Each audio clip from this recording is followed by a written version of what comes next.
Today I was just contemplating on this faith story in Daniel 3, in Shadrach, Meshach, and Abednego. Right, so it starts. Shadrach, Meshach, and Abednego answered and said to the king, "O Nebuchadnezzar, we are not careful to answer thee in this matter. If it be so, God whom we serve is able to deliver us from the burning fiery furnace, and he will deliver us out of thine hand, O king.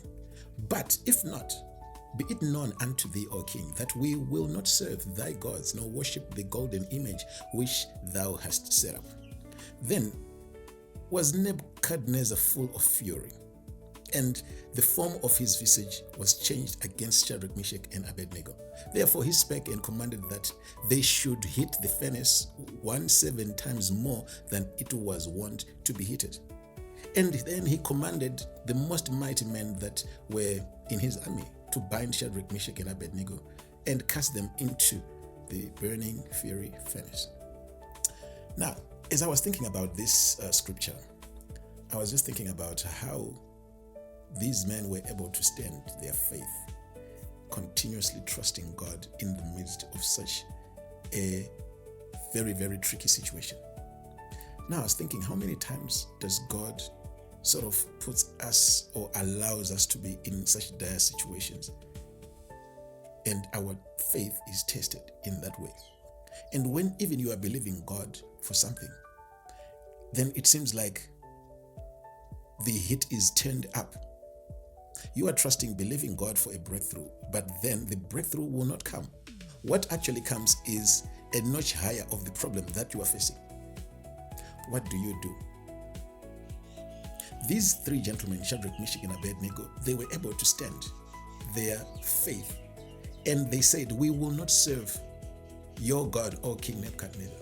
But how many of us are bowing down, to the struggles and to the demands and the challenges, and the pressure of this world, when we are supposed to stand in faith, trusting and believing that our God will come through for us? Now, I was thinking about this, that do you know that Shadrach, Meshach, and Abednego, they were actually bound, and they were taken on the way, to the fiery furnace to be thrown in. They knew that now we are out. I mean, it's like game over. But even along the way, they did not change their mind. They continued to trust in God until the last minute. They trusted God, and they actually had said earlier that even if our God does not come through for us, we will continue to trust God. Now, that's a certain brand of faith that I believe me and you have to ask God to have. Because most of us, we quickly fold, or we quickly give in when the fire is turned a little bit more. If you have your little circumstance that is troubling and tormenting you, and you pray about it, but instead of it getting better, it actually increases. The fire, the heat increases. What do you do when the heat increases? Do you give in?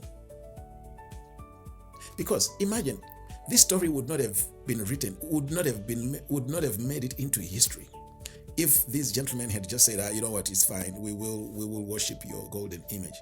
This story would not have been recorded. But God waits for it to be dire. God waits for it to be so critical in the 11th hour. When they were thrown in, God waited for them to be in the fire. They were feeling the pressure, they were feeling the heat from a distance, but he waited for them to be thrown into the fire for him to come through for them. Do you know that your situation, you could be probably on the verge of being thrown into the fire, and God is waiting for you in the fire, showing up in the fire?